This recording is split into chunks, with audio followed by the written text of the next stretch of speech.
Staring at the screen, the colors spin. Just a wait screen, where do I begin? This isn't a show, it's just a delay. Still here you are, you decided to stay. It's not a movie, ain't no special guest, just a wait screen, not the very best. Yet you're glued, anticipation's high for the stream to start. Oh my, oh my, oh my. Yes, it's late, we'll be starting soon. In this digital world we croon for the content we've yet to see. On a wait screen, stuck in reverie. Don't you worry, soon it will commence. Right now you're here at my expense. Just a teaser, a colorful jest. It's a wait screen, you know the rest. Patience is a virtue, they say, but this wait screen's making you sway to a tune only time can keep. As you watch, half awake, half asleep. Oh, the seconds tick, but the fun's on hold. The wait screen's tale is getting old. But just hang tight, don't click away. The show will start, come what may.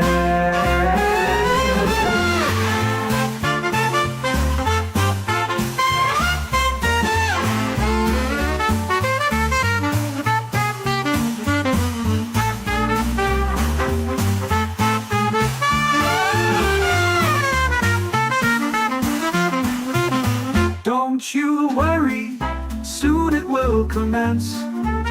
Right now you're here at my expense for the content we've yet to see. On a wait screen, stuck in reverie. Don't you worry, soon it will commence. Right now you're here at my expense. Just a teaser, a colorful jest. It's a wait screen, you know the rest. Don't you worry, soon it will commence. Right now you're here at my expense. Just a teaser, a colorful jest. It's a wait screen, you know the rest. Patience is a virtue, so they say, but this wait screen's making you sway to a tune only time can keep. As you watch, half awake, half asleep. Oh, the seconds tick, but the fun's on hold. The wait screen's tale is getting old. But just hang tight, don't click away. The show will start, come what may.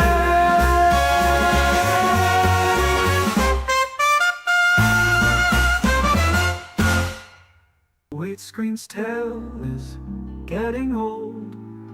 But just hang tight, don't click away. The show will start, come what may. Staring at the screen, the colors spin. Just a wait screen, where do I begin? This isn't a show, it's just a delay. Still here you are, you decided to stay. It's not a movie, ain't no special guest. Just a wait screen, not the very best. Yet you're glued, anticipation's high for Grim to start. Oh my, yes, it's wait screen, we'll be starting late. In this digital world that we create for the content we've yet to see. On a wait screen, stuck in reverie. Don't you worry, soon it will commence. Right now you're here at my expense. Just a teaser, a colorful jest. It's a wait screen, you know the rest. Don't you worry, soon it will commence. Right now you're here at my expense. Just a teaser, a colorful jest. It's always screen, you know the rest. Don't you worry, soon it will commence.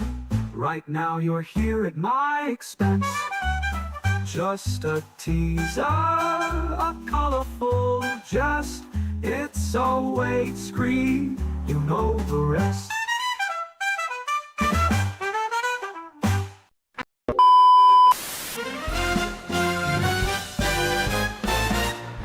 In the grim, dark future, there's no time for fun. But when the day's battles are said and done, John, Danny, and Dickie are here for a laugh. In a galaxy torn, they're the ones with the craft. It's grim after dark, where the bolters spark, where dread knights nap and orcs embark. Tune in, grab a pint, and don't be late for tales of heresy and a healthy debate. Welcome to Grim After Dark, your number 2 source for questionable Warhammer 40k news behind the Daka's sister site, Daka. It's twice the Daka, and much like that intro, half of the effort.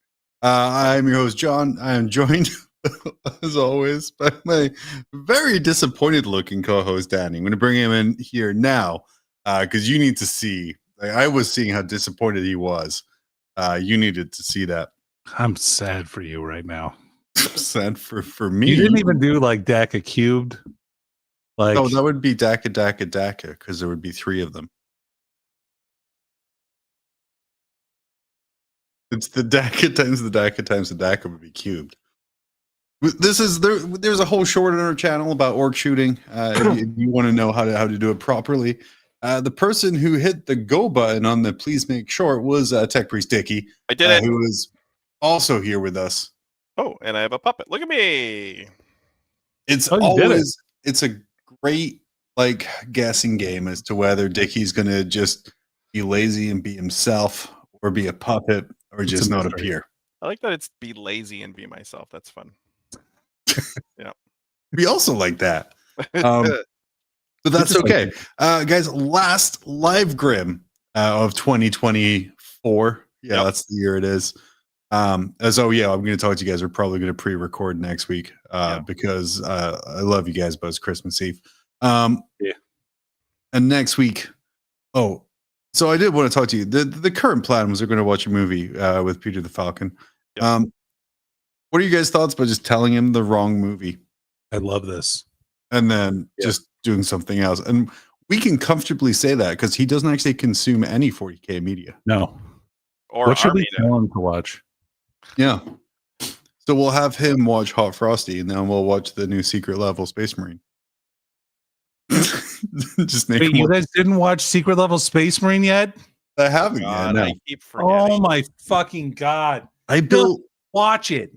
I built like a bunch of Inceptors, and then the next day I was a little sadder, and Dickie will tell you why later on.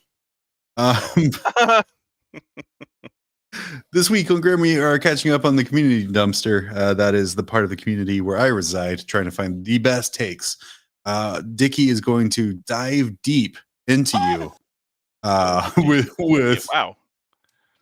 with his brand new Deep Dicking segment. And then I have a sort of game I want to play called Is It AOS? Which is especially for Danny, who was fortunate enough to attend an Age of Sigmar event. From the messages, Danny, you seem to be against your will. I don't want to talk about it. Well, I'll talk about it later during the segment. Let's just save my next for that portion of the episode. How many? Well, just before we go, just if you could just humor me. Were you double turned often? Every single game. Every single game. Oh, that's why it's a terrible game system and we can't balance it. This week's comment of the week involves me, which is very random and not very often, and it's mostly positive. It came from... Did you write this yourself? Red Quinn. I did. And he said, I didn't even know you guys were still on. Found you again after seeing John get robbed on Seth's halftime show during Joe's stream. Glad you're still producing. Always loved this show. Guys, this is a one-part question to both of you. Yeah. Did you realize that by marketing our show, more people would watch? No. Wow. Yeah. I think it's Is funny that real? both can't be real. Danny and myself were on that show I think me twice. And this is the comment we get. This is fantastic. I was on twice. I lost because even though I have a advent calendar featuring Hans Gruber, I kept telling Seth Die Hard was not a Christmas movie, not to win, but because I knew it annoyed him and it made the buzzer go ding. And that's really all you do. I lost a lot of points when one of the questions was, what's your favorite Grotmus detachment name? And I couldn't remember any of them. So I just kind of bullshitted it as it went. But yes, I was robbed. You should have said the orc one. That's true. That's true. Famed orc player. Placating Seth is always the wrong answer, though. That is true. That is true. You never placate. Yeah, that's how You're not a bird. You can't be afraid of him. You're fine. I'm not afraid of Seth, but I will cede land to Seth in an effort to not have him kill all the birds and animals like in my country. So, it worked really well for Poland. I think it will work well for me during Seth's game show. Okay. So who is the kind of the Neville Chamberlain of this entire scenario? Francois. So yeah, thank you for that. And then this I saw because I don't have the Hasselhoff board this week. We just had too much content this week. So we'll probably do a quick short where we're like, this is how it is now. And that'll just be a quick 5 seconds. But after one of the detachments was released, it said, I sent this to customer service. Hello. I accept that not every new detachment is going to be to everyone's liking. I accept not every new detachment is going to be a strong one. I cannot accept a new detachment that benefits my opposition as much as me. I think it is ridiculous work, and you get paid for this? Back looks like this. Can we get a benefit from their detachment rule in exchange? No. Get a miracle dice? No. Get Army by Stealth? No. I mean, you already said you're not getting an Army by benefit. But anyway, do I give away free rerolls if I use my detachment rule? Yes. I reroll a wound to give them a free reroll to save, even if my reroll fails. Yes. Sorry, what? Give your opponent rerolls. Is it April the 1st? No. Honestly, Eastander could not make it up. As we see, Seth is currently playing Billionaire. This is obviously referring to the Zinch detachment that came with the demons, Danny. Danny, how do you feel the tactical balance of giving your opponent one reroll in exchange for autocannon flamers? Very strong. Like you don't really lose a lot by giving them something, do you? I mean, every time you use one of your flux tokens, your opponent gets a flux token, and you can use it to reroll like advance rolls, hit rolls, wound rolls, or damage rolls. Oh, saving throws too. Yeah, it's got a big deal. Yeah. Yeah. So kind of. I mean, the complaint is poorly worded and logically flawed, but it's a fair complaint to say it's annoying that my detachment benefit gives my opponent something, but then also like just don't play that detachment. You don't have to. It's just a detachment in the game. You have other options. They do sign off by saying, honestly, Eastander could not make it up. Danny, I think I know what this means. Do you know what this means? No.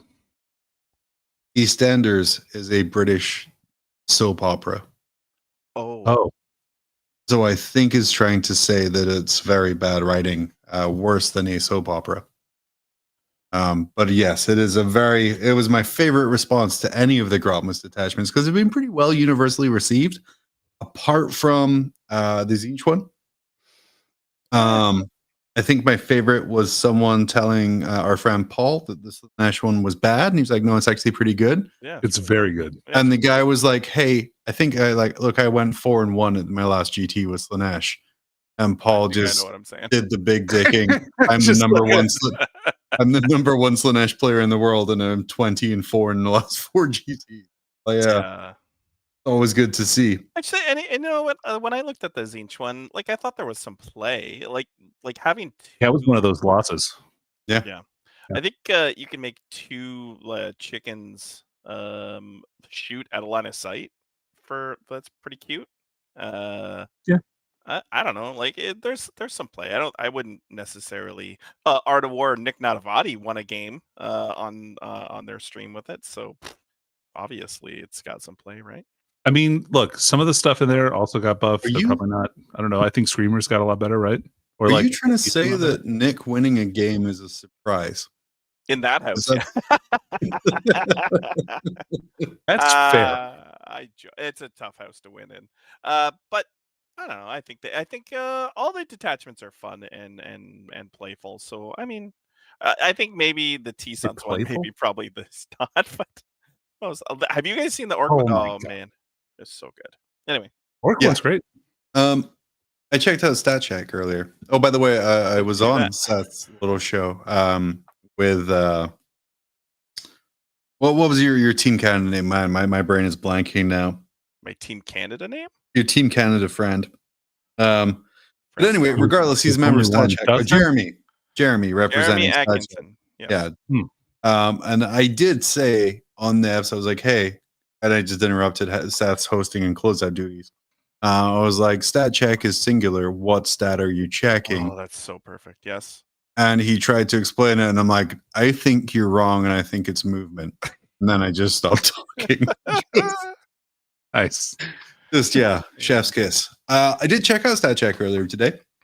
We got Okay. Ines, Nathan, and Anthony talking about some of the balance updates and changes that came. My big thing, and they didn't answer my question on stream, so I'm kind of annoyed about this, but maybe you guys can help me out with this one. Did you pay them to answer your question? No, Yeah, shit. you see, I got to give didn't. them money. They're shills, and they will take your money and answer your questions. True, though we do have possibly another energy drink sponsorship coming. I'll talk to you guys off stream. I'm hyped. But the big question I had: what's being powered under Anthony's bed?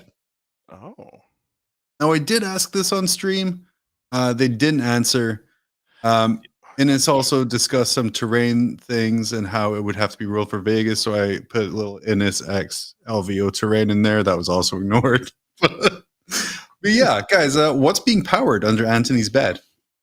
The bed itself, John. The bed itself. Yeah, he's got one of those magic fingers beds. Okay, magic finger bed. Oh, Come on, man.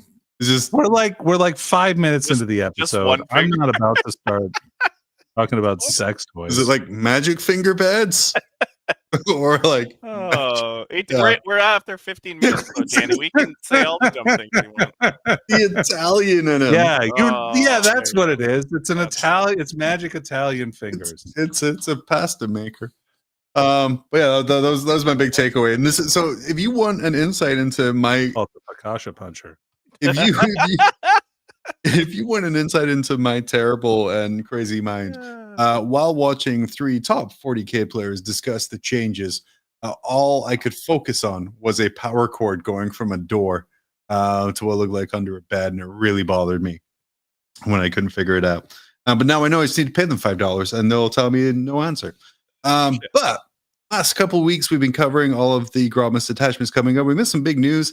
There's a major update on the Warhammer 40,000 stories coming on Amazon Studios. I gotta just Wow. yeah. Every noise we have on the soundboard. You guys. That was a very exciting Really thing. pulling out all the stops here. This production value is incredibly high. Yeah, It this is. Amazon. Amazon has Yep. agreed Yup. in writing Yup. to make a Warhammer 40,000 series. Daddy, chill. So we're at exactly the same. I don't know if we're keeping score here, but we're on exactly the same point we were at last year, Yeah. except now paper's involved. Well, I mean, yeah. So what that means, John, specifically, is that like if Amazon does decide to back out of this deal, there's probably going to be some financial obligations they're going to have to meet for Games Workshop. Thank you.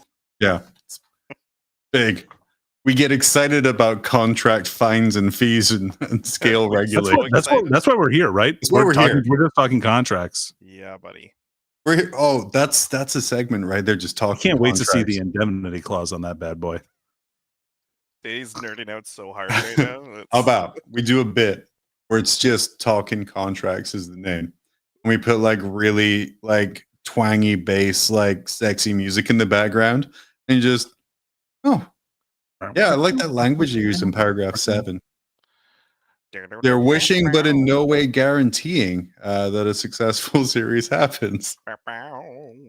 The internet got really excited. This They was agreed to litigate in Amazon's forum state in order to make sure that they can keep court costs low. GW agreed to third-party arbitration. Oh, But yeah, the internet was so excited about it coming, and finally, one of the reasons given that it took so long from the brightest minds on the internet was that Henry Cavill insisted that all of the woke was stamped out of the Amazon series, and he would not do it until all of the woke was gone. Because if we know about his time with Superman, when he puts his foot down, he gets fired.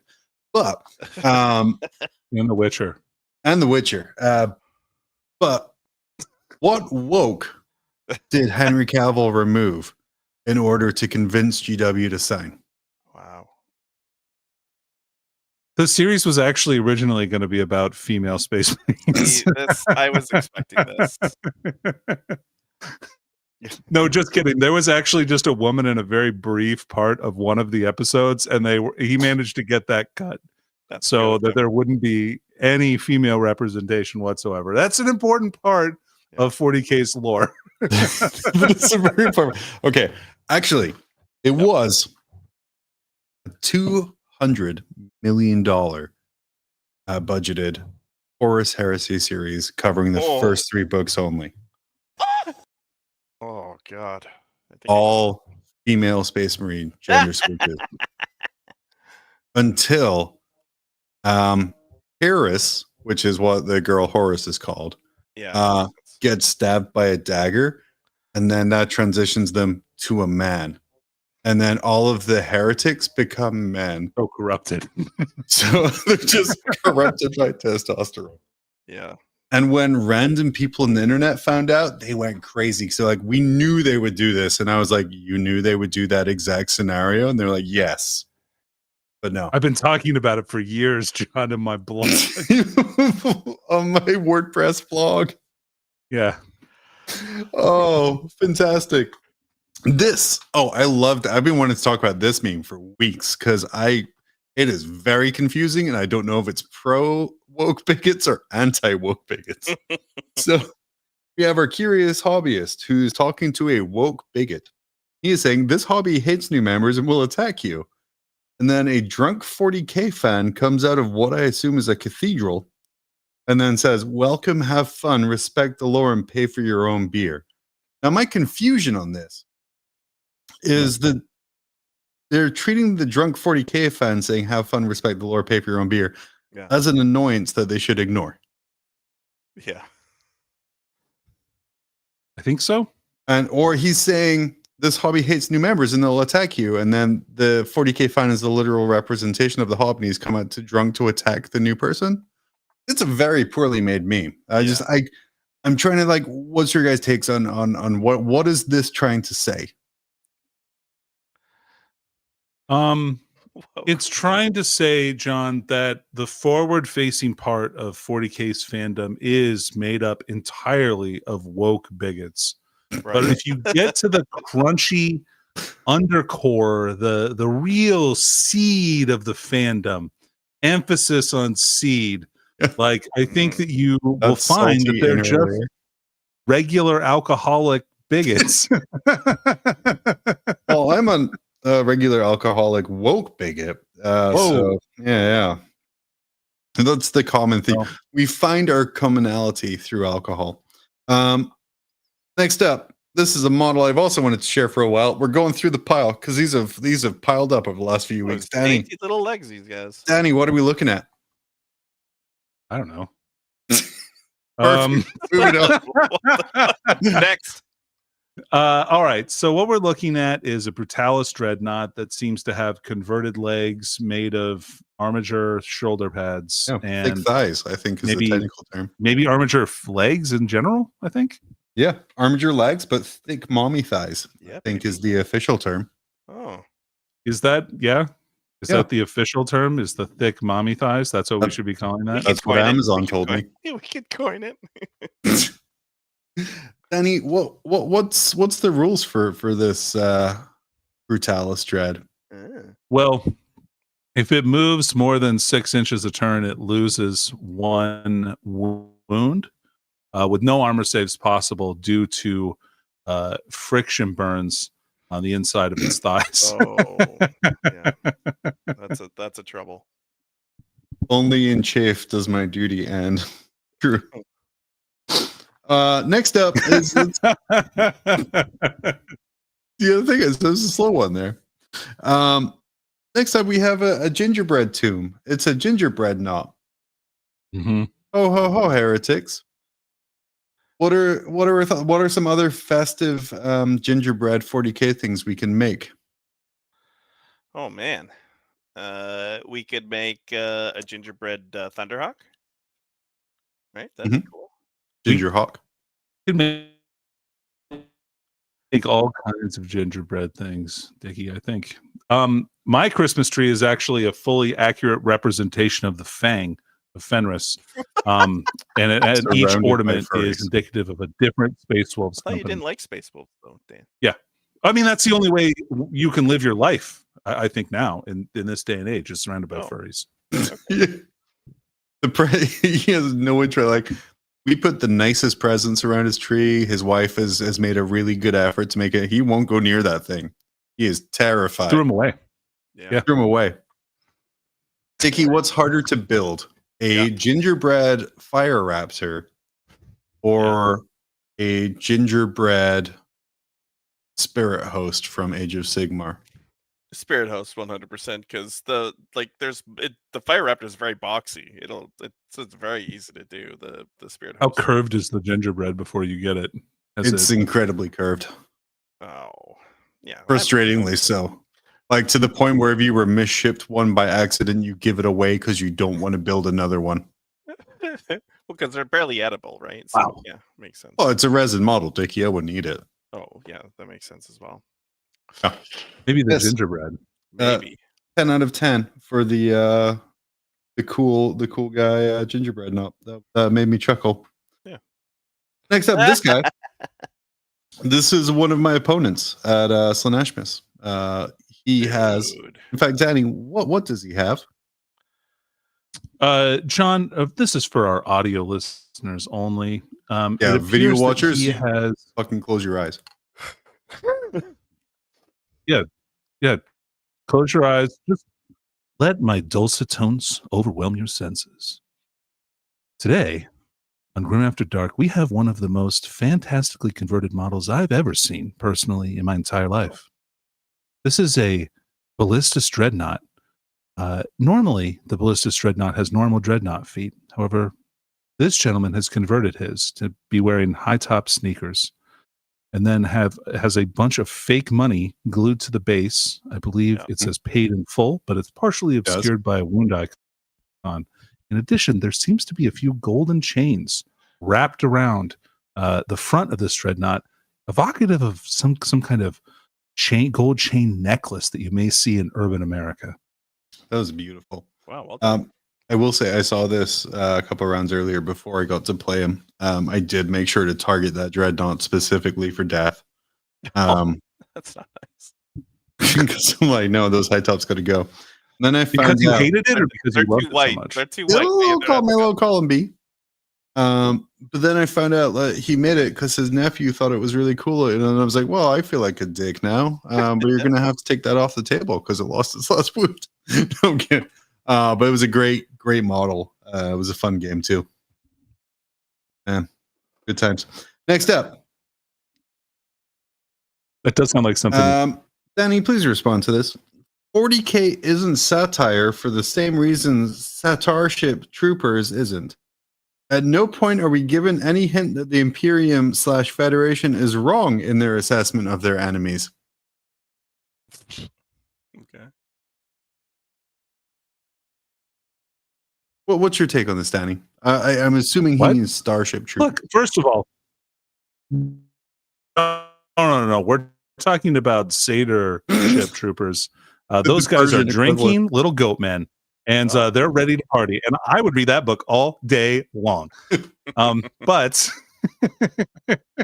in the off chance, definitely the Imperium is not wrong. There never was a Horus Heresy or anything that would indicate that the things that they're doing in the Imperium wrong, or anybody was slighted or genocided or anything else like that. That's just woke propaganda, John. What kind of hint could have been given in the 30K world that it was satire? Well, John, for me, it comes down to one specific moment. And that's where Fulgrim uses his bare hands to choke out the avatar of Cain. And like, it doesn't burn his hands off. Like, I thought that was a moment that really kind of exemplified how, like, this obviously is just a joke. This is just a joke to them. Eldar are a joke. The Avatar is a joke. It's all just a joke to them. And it made me kind of believe a little bit less hard in 40K and believe a little bit harder in myself. So this all comes down to you being annoyed that the Avatar is just used as a Primarch punching bag to show how strong other Space Marine models are. Yeah, or even Marnius Calgar, who's like, just all that shit pisses me off. Just all the Marnius Calgar shit in general, just not even the Avatar. Just in general, Marnius Calgar makes me extremely. He literally almost said second-rate Primarch. I think it was his, like Primarch Junior. Here we go. Carbolic Mars asks, am I the only person that is sick to death of easy access to rerolls? It's too much. Have something less obvious. Once per battle at the start of any phase, every enemy unit in the hallowed ground suffers D3 mortal wounds. Demons suffer D3 plus 3. Just reroll this, reroll that. Boring. Jesus, that would be brutal. Get fucked, dude. D3 plus 3 wounds just for being. Oh. Yeah, that's fair. That's what everyone wants. Everybody wants a rule that specifically is only good against one army. Yeah. I know Grey Knight players were really positive about that in earlier editions. Yeah, well. Yeah. They went. This one's also a couple weeks old. God, it's just catch-up end of the year stuff here. Games Workshop Cooked. This is referring to, of course, the Deathcore of Kree models that are on their way next year.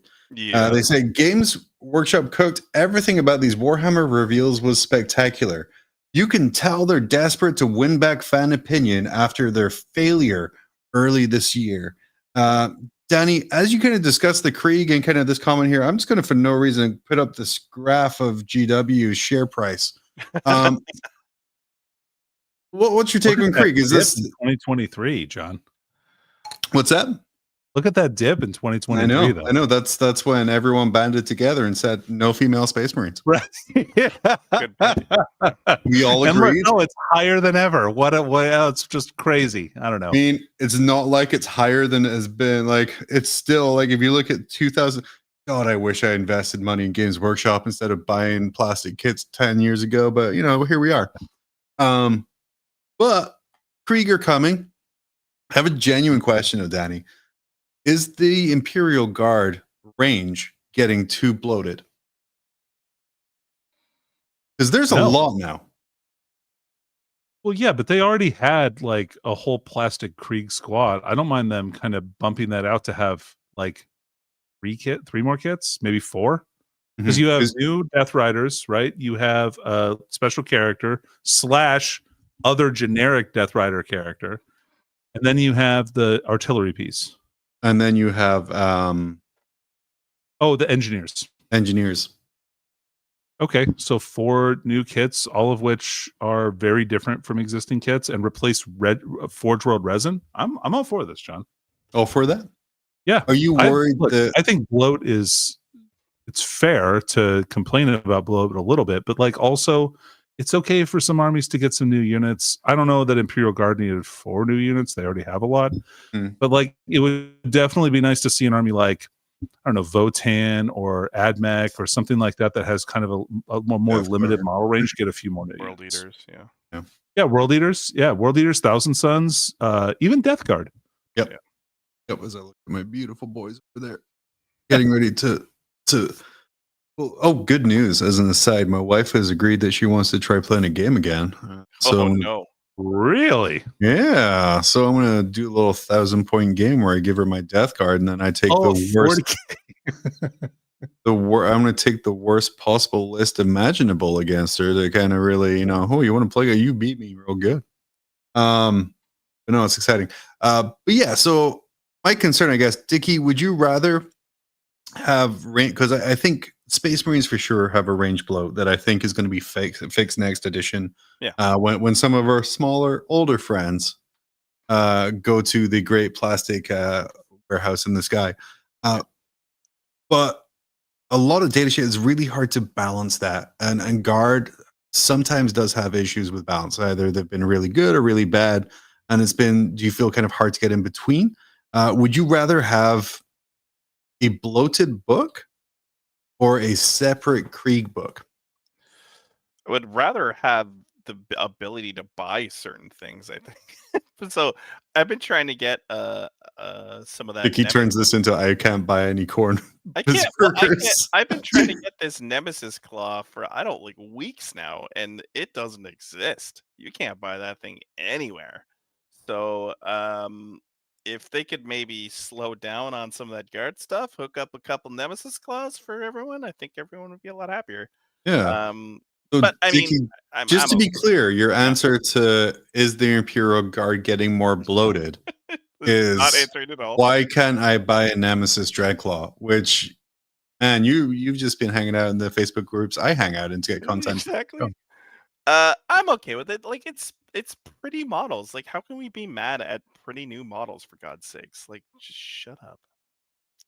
Look, super Dickie, easy I though. think you're Those not horses, trying hard enough to be those mad. weird horses with their weird feet. I love their weird feet.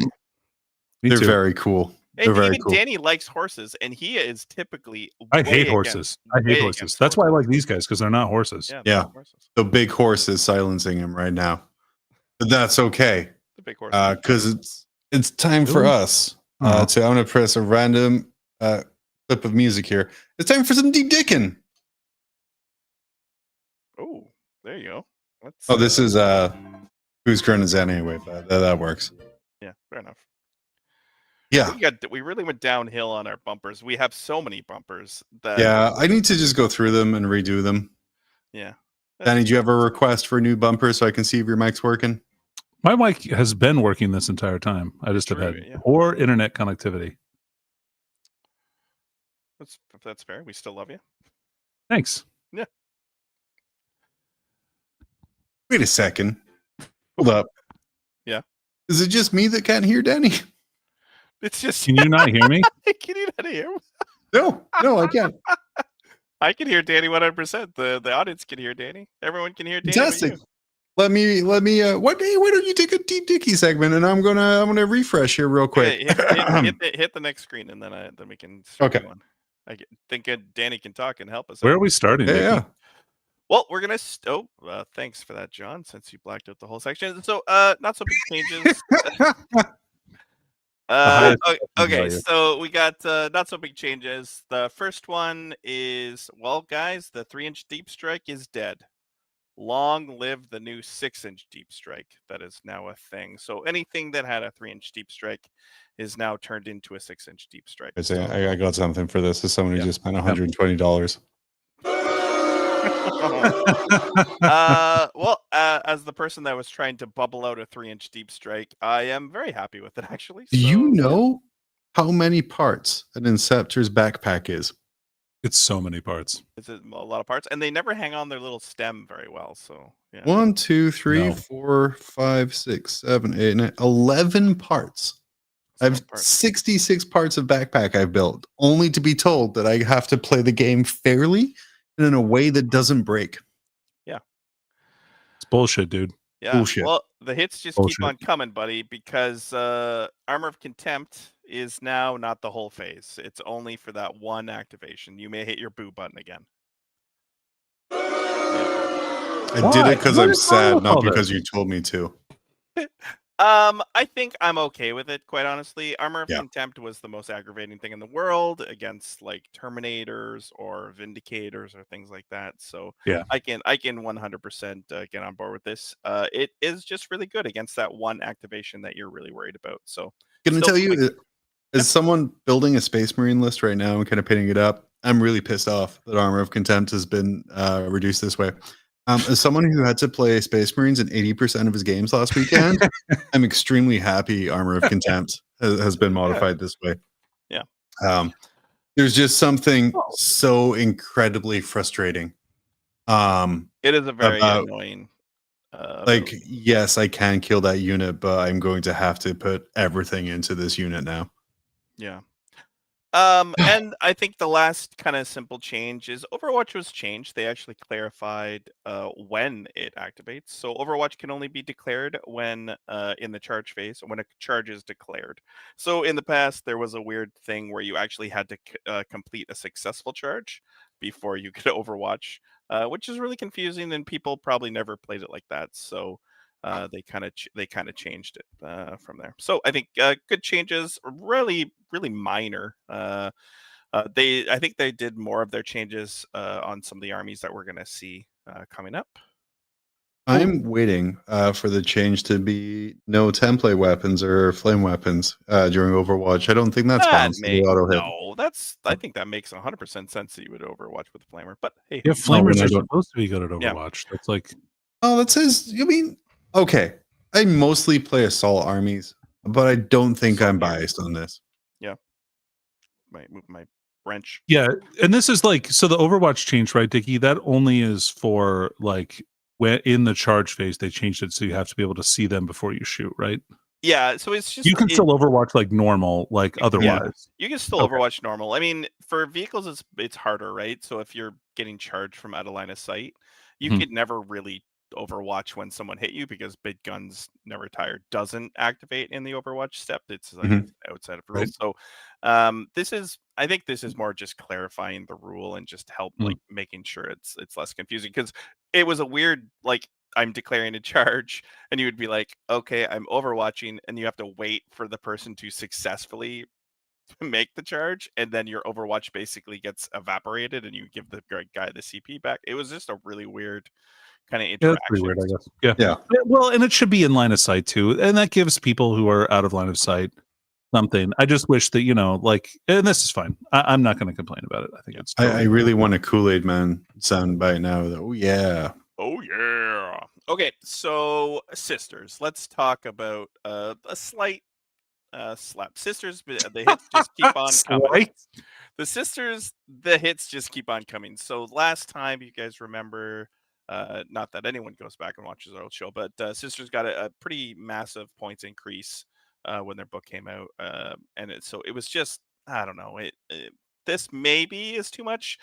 We see points changes, but most notably, the Exorcist goes up 20 points, the Castigator goes up 10 points per model, and then they hit them. Why? I don't know. I get the Exorcist. I don't get. I really don't get that. Like, it's not a tank that gets taken a lot, I feel like.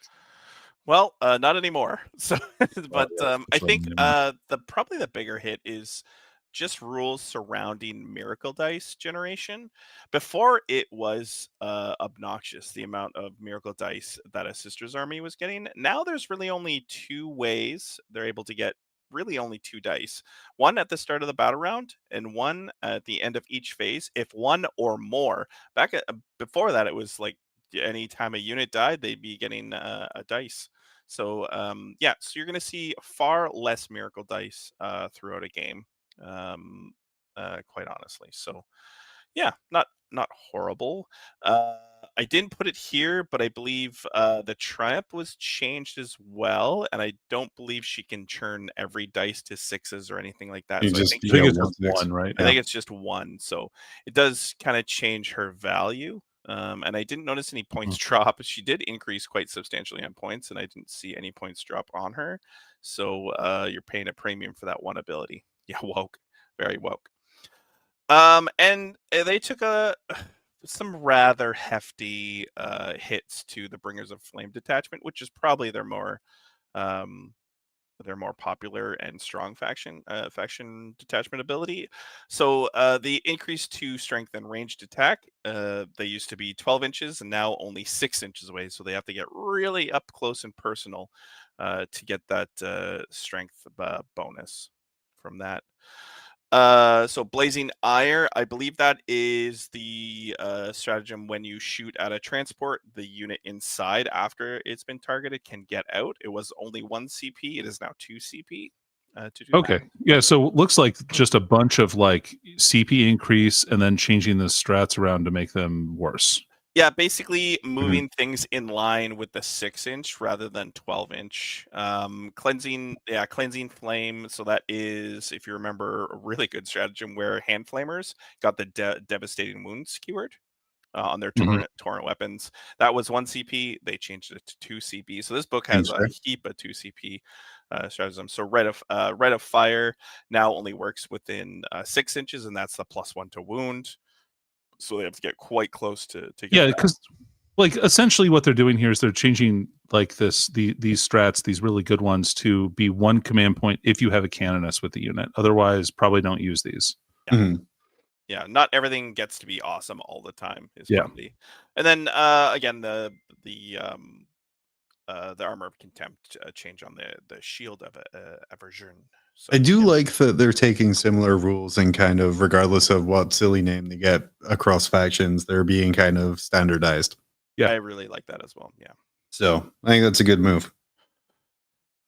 Next one was kind of a plus for me. I do like the Golden Boys, so they had some fun changes. So really for them, they kind of it was a mixed bag, but the Shield Captain on Dawn Eagle went up 20 points. And then the Praetors went up 5 points. And you're probably confusing. You're probably sitting there going, why? No one was taking these models. Well, here's why. Basically, the Shield Captain on Dawn Eagle changed his toughness characteristic to 7 and changed his wounds characteristic to 8. So making him considerably more durable. And then of course, the other big change was the Salvo Launcher. Now gets the twin linked keyword and is strength 10, AP3 from AP2, D6 +1 damage. So probably a pretty massive damage output. And then the Hurricane Bolter gets an AP1 from AP0 and goes up to damage 2. So yeah. Dickie, does this make you want to take bikes more in your Custodes, these little changes? Yeah, I don't know. I haven't really played with the list, but I think 1 unit could be a play. Especially the shield, that's the Shield Captain. The normal bikes, they go up to toughness 7 and they have 5 wounds each. I think there were 4 before, so they do go up a bit. And their ability is actually pretty fantastic as well. So they fly over on a 2+. The unit suffers 2 mortal wounds. So it is pretty good. So I think you're gonna probably see bikes, especially in their new detachment, being able to access bikes with that detachment. They can go through walls and really reach out and punch something. So yeah, and the shield. Remember, the Shield Captain on a bike, he has an ability that's on his data sheet, and he can do a normal move, like a normal full fallback. So which is a really good ability. Yeah, so, yeah. I can tell you my annoyance in this, and why I think is quite good for bikes, is the prevalence of damage to weapons out there right now. And moving Custodes, the Virtus Praetors, from 4 wounds to 5. I think that's really neat at just eating up another shot that would have moved on to a different bike. Danny, is extra toughness, extra wounds the answer for these bikes? Yeah, it's fine. I mean, they need to do something with them because they were really bad before, so they needed something. So it's not just extra toughness, extra wound. It's also damage 2 on their ranged weapons if you take the bolters, or getting twin linked and better strength and better damage, I think, on the salvo launchers makes them a more attractive choice. Just like I know people might have flashbacks to like a bunch of Custodes bikes being a really big problem because they were fast and there was a lot of them. But these are max unit size 3 with a captain, so it's not like we're going to deal with like 18 bikes again, which is good. You know what my favorite memory of Custodes bikes is? What's that? I got charged by 18 of them into 2 units of 6 Death Shroud that were just kind of hanging around. Not for long. Right beside a Foul Blight spawn. Yeah. So all of those bikes died in 1 round of combat on turn 1. Ouchie. And ever since, I don't think that man has charged Death Shroud again. Next up.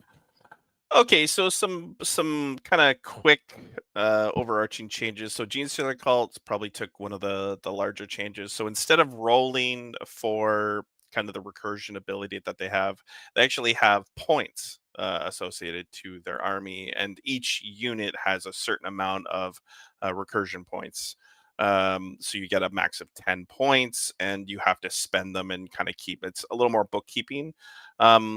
And a lot of Gene Stealer Cult players that I've talked to actually like this change a lot, because it actually guarantees the units that you want to bring back versus the random factor of that. So yeah.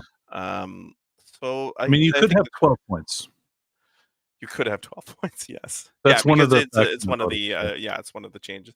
So I think honestly, I think they probably have to do something different. And actually, tomorrow. That we're talking. So tomorrow they're going to get their new detachment. So it's going to be interesting to see how that relates to this. The new detachment will be ignore resurgence points for every unit destroyed. Roll a dice. Automatically get them back. Yeah, perfect. On a 3+, it comes back.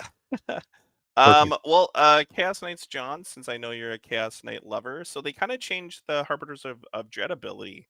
And they actually made it a bit better, didn't they? Do you know exactly what happened? Yeah, I really like this change. So what it was before it was Despair, which is when you're within 12 inches of a model, you take a battle. Every time you take a battle shock or leadership test, subtract 1.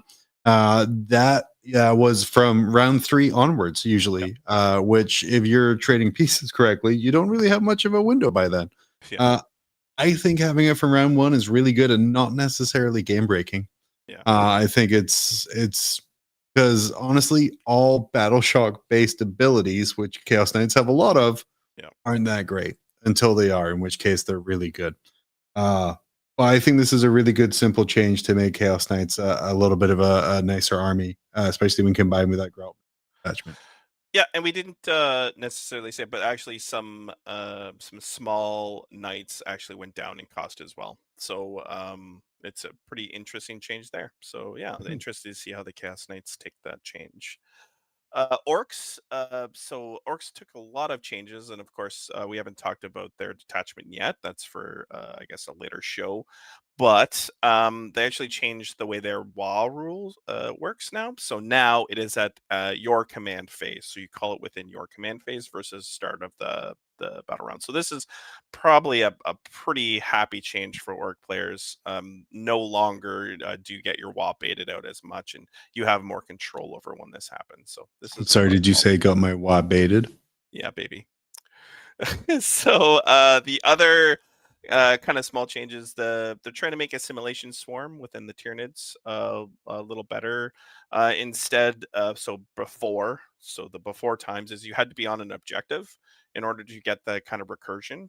Now it's just near a harvester model, which is good. And they actually gave one of the big new Norns the harvester keyword. I believe the big choppy Norn, not the assimilator. They gave him the harvester keyword, which is really interesting. I know a lot of Tyranid fans are excited to give that a try, and I think that would be a lot of fun. So I mean, it kind of gives your whole army like living metal, which is pretty cool.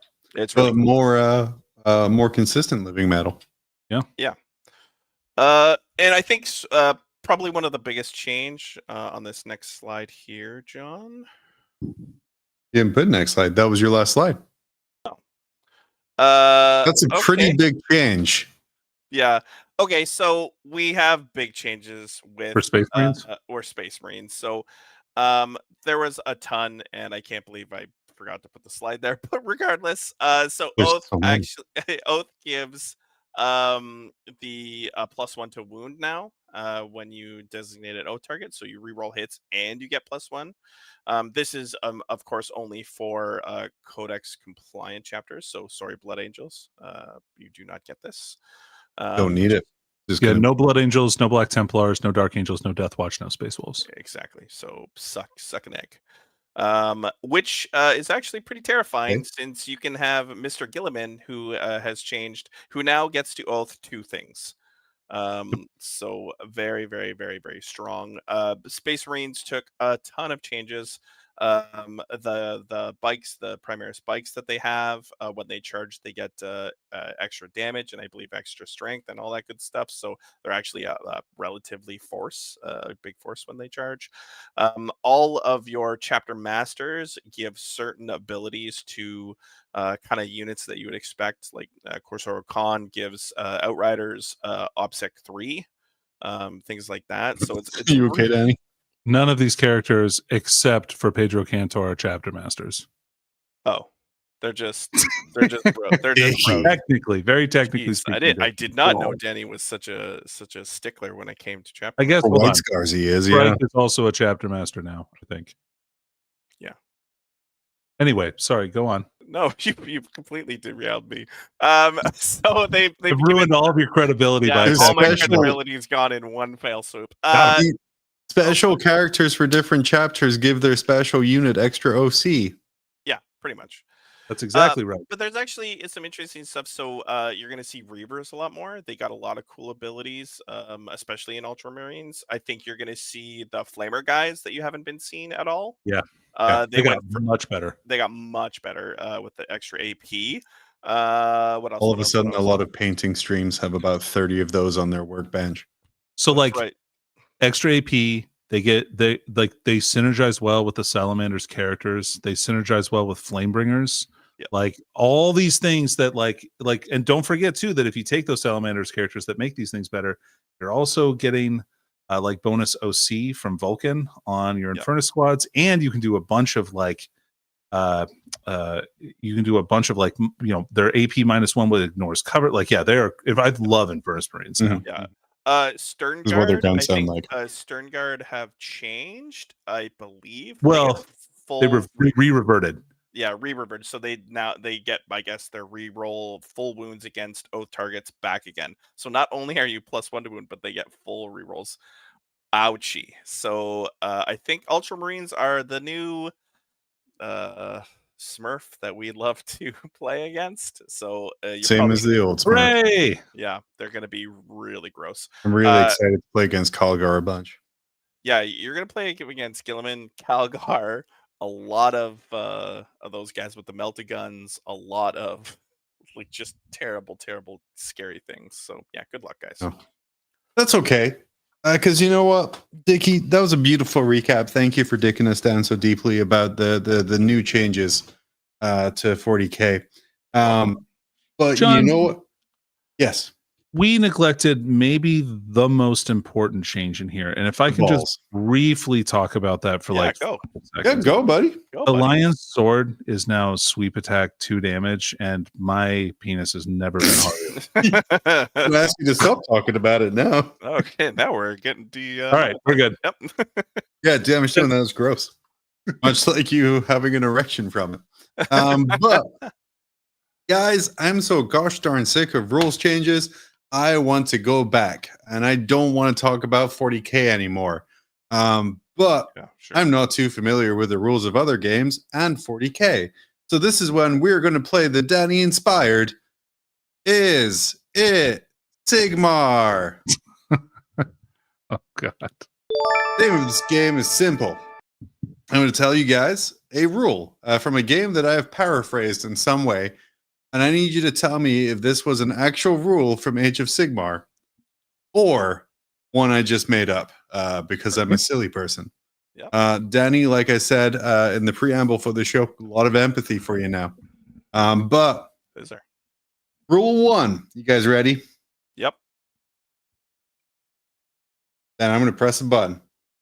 All right. Waiting. You can re-roll an unbinding attempt if you are younger than your opponent. Was this an actual rule in a Games Workshop published game? Yes. Annie says yes. Dickie, as the younger of the two. Yes. Oh yeah, this was the rule. It was a rule. Yeah. Enthusiastic young assistant was the name of the rule for Craggy. There's a lot of these. Internet, please find me more. These were really hard to find. It's almost like GW was very embarrassed about them and has done everything they can to bury them. No doubt. But okay. Next up. If I give my opponent enough money, I can use his models. Is this something I made up or an actual rule from Age of Sigmar? It is. So money's the interesting term, but there is a rule that you can actually. So I'm going to say yes. Yes, John. Yes. You were right. It is a ridiculous rule. Yeah. It says everyone has their price. Yeah. You select an enemy unit, and I offer my opponent a bribe. It can be anything I want to offer, which there's certain people I want to play against who I would not want to play with this model. Dude, no way. If your opponent accepts your bribe, the chosen effect takes place. Otherwise, nothing happens. You're free to haggle over the offered bribe or propose a counter offer. Danny, would you just be at the table? You're like, I'll buy you lunch if you let me take control of your long beards. And you're like, jerk me off now. Jesus. Counter offer. Counter offer. Sexual pleasure, please. Yeah. Oh, Wow. God, it was such a bad game. Usually you had to do this. that. I'm like, It oh, was such a bad game. Well, oh, Danny, when I was doing this, I was like, I understand now, 9 years ago, why you were so upset when this rule set came out. It was like, am I a joke to you? That's what Yeah. I thought to myself when I'm, anyway. Here's a new rule. You can reroll all fail to hit rolls if your opponent is a girl. Danny? I'm going to say no. Dickie? I'm going to say yes. Well, paraphrased a little bit, but Dickie's right. You can reroll any failed hit rolls when attacking with a Thane. Whoa! So long as you have a bigger and more impressive beard than your opponent. This trans erasure here, John, what are we doing? Look, I'm going to be real with you. The phrase of hitting a girl as part of a rule set was very funny to me at the time, which I think is worse. But everyone knows the mustache rule, so I had to change it up. But yeah, if you had a bigger beard, you could reroll failed hit rolls. Yeah, I knew this rule specifically because my wife had dwarfs, and she was like really upset. She's like, seriously? I'll never get to use this. Maybe she could have done like the Monty Python style fake beard that she just put over. But could you imagine researching this? I also great. That's what I want in my game. Do you remember researching this, going through the old Age of Sigmar version 1 rule set? There was no points. Nope. That's correct, John. There was no way to balance anything. You had to like agree with your opponent that it was a fair. Well, they tried to use point power level, right? Power level with nope. Eventually, maybe, but no, they didn't. They didn't release anything initially. It was all like the person who had like 30% less models or something got to choose the win condition. Jeez. But if I take 10 giants. Sorry, if I take 3 giants and you take 10 Skaven clan rats, I have less models than you. Yeah, it was bad. It was so bad. Okay. Oh. If you pretend to ride a horse, you can re-roll failed hit rolls. That is absolutely correct. That is a real rule. Dickie, was this a real rule for a released Games Workshop game? 100%. It was a real rule, and we should all be ashamed for it. Yes, it was. If during your hero phase you pretend to ride an imaginary horse, you can re-roll failed hit rolls for the Aberlin. Marius Letdorf was crazy. He still is, yeah. Can we just hold off and imagine the first ever Age of Sigmar event, say a Warhammer world, where the designers are like, yes, this is going to be great. And they see 50 people in a room, a mid-sized tournament, 52 for pairings. And then they see people play the game and they're like, oh no. Oh Just no. 50 people pretending to ride a horse all the time. Or some guy getting tilted because he knelt down to get a dice and was playing Cetra. The one ogre player's like, I'll meet you under the table. You let me control Marius Ledor. And then that ogre player is now pretending to ride the horse. Like, it all worked out. Like, right? That's balance. On the Painting Phase podcast, they were talking with the original guy who designed the rule set for Age of Sigmar, and he was told the brief was to make it as simple as possible, because the complaint was about Fantasy Battles, it was too difficult to get into, too complex. And apparently the first draft he turned in was 9 pages for the rules, and they were like, make it 4. That's how we got Age of Sigmar 1.0 almost 10 years ago. Complaining about how shit your unit is lets you buff them. This is a dangerous rule to introduce to 40k. But was it a rule at Age of Sigmar? Yes. Dickie? I don't know this specifically, but unfortunately, Danny said that with so much contempt that I have to believe him. So I'm going to say yes. Well, it was. It was a Dark Elf unit. It was a Dark Elf unit.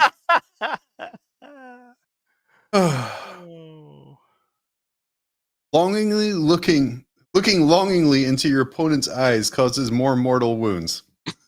Yes. I think I got them the wrong way around. Yeah. Right there. Yes, it did. You picked a visible unit within range, rolled a dice for each model in that unit. For each roll of a 6 or more, that unit suffers a mortal wound as they foolishly meet the Medusa's deadly gaze. You can add 1 to these dice rolls if, between the time you declare the target of the attack and the time you roll the dice, your opponent looks you directly in the eye. I'm just going to wait an hour and stare at them. While chewing on their dice. Maybe. Oh, God, it was such a bad game. What we got here? How did this get made? Did. Now, Danny, I want to ask you here, what if 40k? So I invented some rules along those lines for Warhammer. They're the good kind, and I'm just looking for your guys as professional players feedback on these Age of Sigmar 1.0 inspired rules and benefits. So the first up I have here, Tau Stealth Suit. If you claim that you just set your unit up where they can't see it, that unit has a permanent -2 to hit modifier. You don't actually have to deploy it at all. You can just shoot their guns every turn. That's it better. If you convince your opponent you deployed a model, unit, yeah, they're right there, man. Can't you see them? Can you see them? Yeah, perfect. Next up, Alien Horrors. Before the roll to decide who goes first, make an alien noise. If your opponent is startled, you may choose to go first or second. Oh, man. You know what, John? This basically already exists in the WA rule. And like, Could you just imagine if you're playing against a Tyranid person with this rule? Yeah. And like, you're like, hey, man, you ready to roll off? And you're just like, don't fucking do it. Don't do it. They do like a wombat sound. You're like, oh no. Like, you could do it literally any noise, because that could be an alien noise. It could be literally anything. Yeah. You could actually just clap your hands really loud and try and scare your opponent that way. This is an inclusive rule set here. It's meant to hit every possible level. It's hitting a lot of levels for me right now, buddy. I think is this the last one I did? I forget how many I did here. We'll find out. Grandfather's Blessing. You got to eat a Nature's Choice granola bar. Any unit hit by crumbs instantly takes D6 wounds. Somebody would take wounds. It was those things explode with a big fight. Crumbling Doom. That's the name of it. It doesn't say that it has to be like from like the wrapper or the dry bars. You can just literally like just eat and talk at the same time and have all those chunks spraying out of your mouth at your opponent's army. That poor guy who just spent like 40 hours painting Magnus to just a beautiful standard. We're talking like just below Golden Demon level. It's looking great on the table. He's going to get it varnished tomorrow. He's not worried about it. Yeah. Then you just start spitting granola crumbs at him. You're like, please take and D6 wounds. Yeah, now he's got now he's part honey out. Oh no. Oh, that's so disturbing. But it was kind of a nice little fun look into the future of what Warhammer could have been if Age of Sigmar was successful. And going back and looking at these rules in hindsight makes me realize why some people burned their armies. I can honestly say I did not play one game of Age of Sigmar, and I actually the only thing I played was that Spearhead game, and that's it. I don't think I've played one game, and I'm actually pretty happy now that I didn't. So I played in a whole ass tournament this weekend. yeah, I was gonna say back in when first edition first came out, we got sent a review copy of Mob Rules of the first one. I'm like, oh, the models are cool, like because the Sigmarians they look cool. Yeah. What was the other half of that set? It was the Sigmar versus what's that? Night Haunt. Yeah. And it was super cool. Like that. It was like, yeah, that's really nice. And then you read the rules. And you're like, wait a second, I have to have a mustache if I want to play this army. They call it power game, but not to the point of facial hair. And then I just decided not to. I've tried a couple times at a couple different tournaments, but Danny, you went to an Age of Sigmar tournament this weekend. Yeah, how'd you do? Because apparently no one's answering your bat signal for 40K games. I have a game on Thursday. Oh, good. I'm glad. But yeah, it was a time. I had one kind of close game. So I'm playing Hedonites, and that's right, Crypt Shadow. You're right. It was Khorne. It was the Bloodbound and not Night Haunt. Night Haunt was 2. Yeah, Night Haunt was 2. Like I played it. So I played against Night Haunt my first game, and that was a very educational experience. It was like, oh, what if all the things your army wanted to do, you just got to do every turn with like no penalty whatsoever, and it just works. Like everything just works really well. And so my army is like really fast and can kind of hit, but like that army was like, it just has everything. And so like I don't know. I think I may have to like warp my mindset on what's good. And I don't know. I think Hedonites just don't play like, to me, what I feel like seems really good, which is like big beefy units that hit really hard, and you can have some kind of recursion. So I mainly played Night Haunt when I played Age of Sigmar, and this was back in 2nd and 3rd edition. My friends would no longer play me as Night Haunt because all I did was just do a bunch of mortal wounds and just have a bunch of invuln saves. Well, and like now the way that they work, like they get to charge even when they're in combat. So like, and all of their abilities are keyed off of charging. So as long as you don't roll a 3 or less, like you count as charging. You don't move, but you count as charging. So you get everything that is entailed with that. And so I don't know, it felt super bad to me. Then I played Sylvaneth. That was like fine. And then I played Ogres, and I just don't have the meat to stick around. So yeah, speed doesn't really mean jack shit in that game. I think it's a terrible stat to focus on. You just need to focus on durability and like slamming big blocks of things into each other. I think that's the way to win. Is that a fun game though?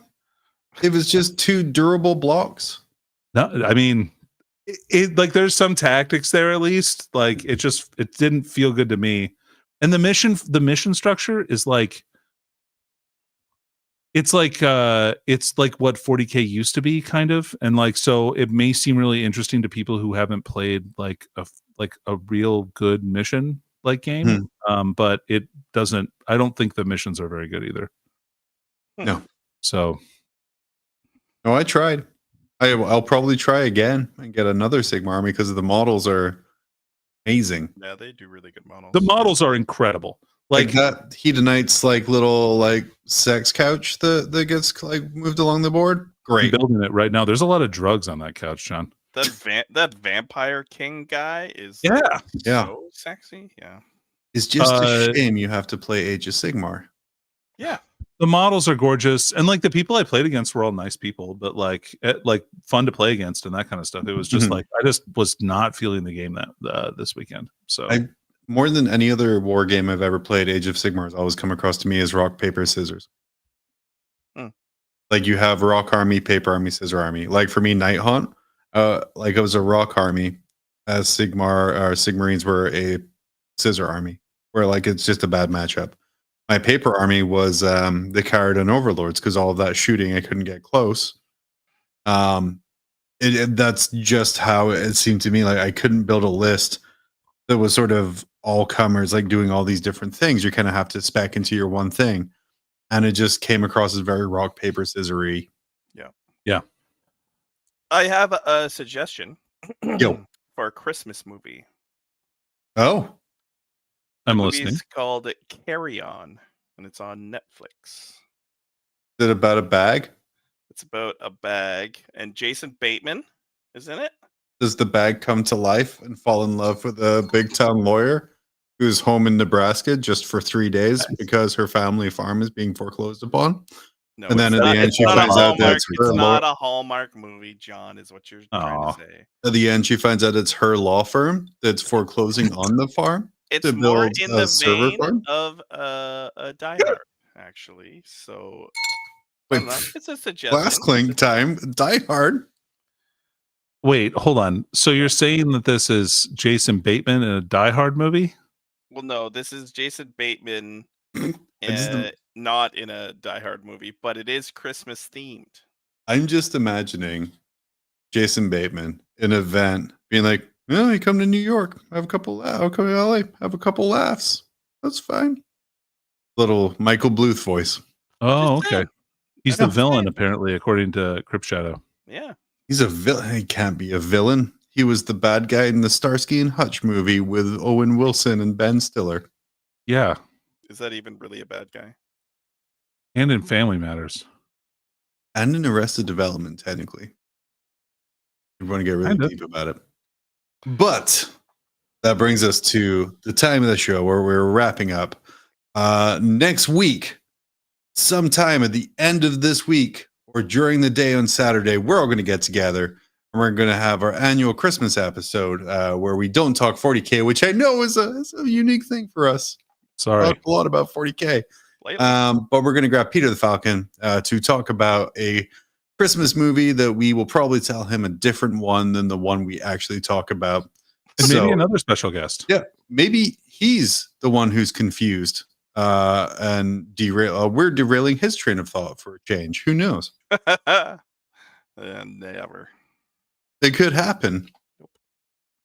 It won't happen. No, You know, he'll just step roll with it ahead and all just the bullshit time. his way One along. Yeah. step ahead.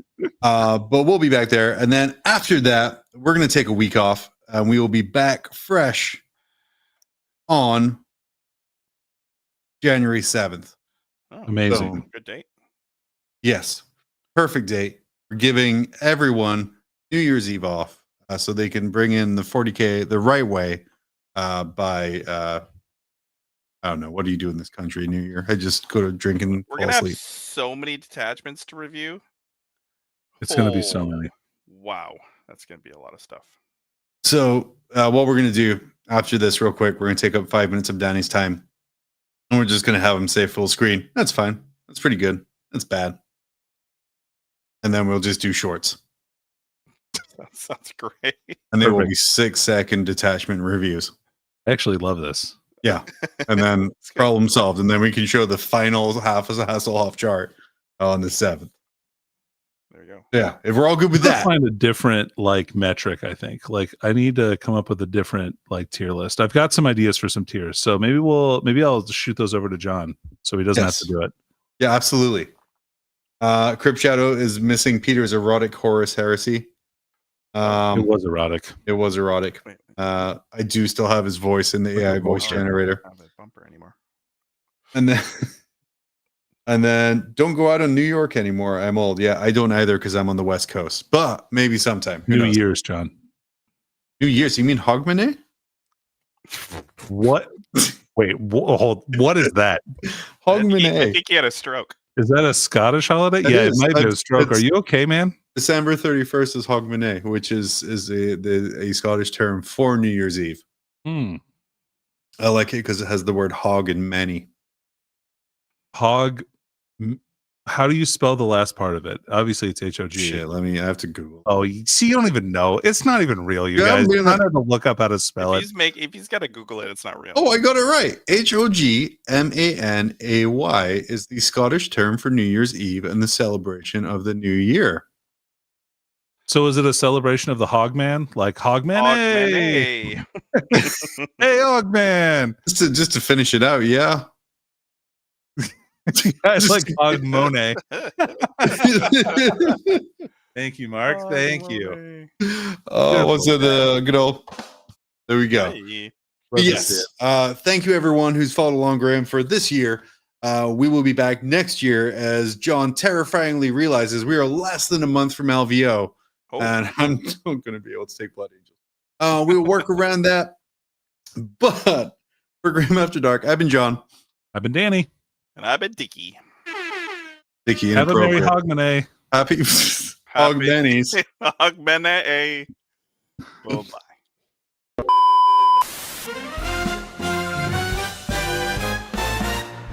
In the grim dark future there's no time for fun, but when the day's battles are said and done, John, Danny, and Dickie are here for a laugh. In a galaxy torn, they're the ones with the craft. It's Grim After Dark, where the bolters spark, where dread knights nap and orcs embark. Tune in, grab a pint, and don't be late for tales of terror.